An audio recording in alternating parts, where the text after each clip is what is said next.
Saiki sambato kowe budian njaluk tulung karo sapa? Pakmu kok jaluk tulung ora bakal tak tulungi mergo pakmu ya awake kaya ngene iki. Perang ora tau karo mbokmu ya ora tau.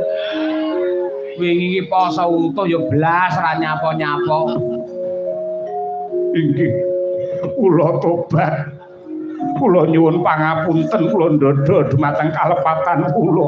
Aku yang nekat rabi karo adimu ora mboten Raden mboten. Lahir batin, lahir batos. Kula nyuwun pangapunten. Kula badhe nyuwun pangapunten kalian Bapa Walakas kalian kepingin nyuwun ngapura Mustika Sari Raden.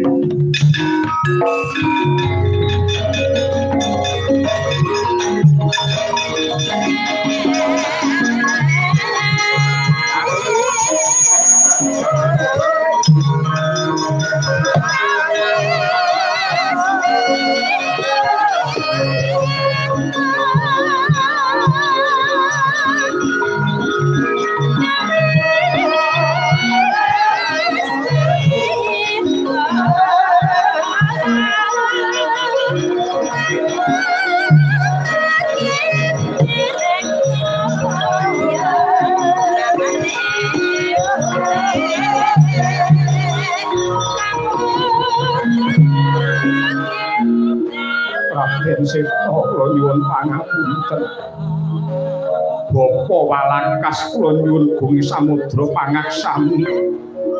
Mumpung menika taksih mapan wonten ing wulan suci kula beraken pangaksama dumateng kula. Lan kowe Sari pun kakang njaluk ngapura lamun to rina wengi aku tansah ngura-gudha ganggu karo kowe Sari. Minangka tandha tulusing anggenku njaluk ngapura karo kowe. Aku pengen salaman karo kowe Sari. Cap. Renyuh nenggih Mustika Sari mulak ingkang raka nenggih Sang Mustika Aji kembleng-kembleng kang netra. Ciptaning griya arsa paring pangapura dumateng ingkang raka. Mangkono asta den nulungaken satemah tangkep tangan kalian ingkang raka Mustika Aji. Batar ngerti sangkan paraning bilai leno kaprayitnaning lair batin Raden Seta den glandang Mustika Sari dening ingkang raka.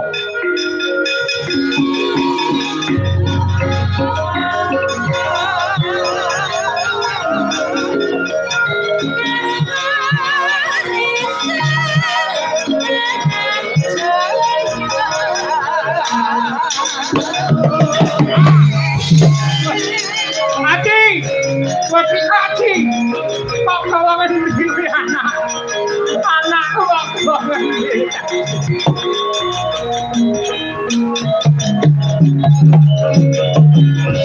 Adat pundi menika Raden? Babar pisan boten duga mana, jarene ngejak salaman kula tingali drijine wau uwek-uwek.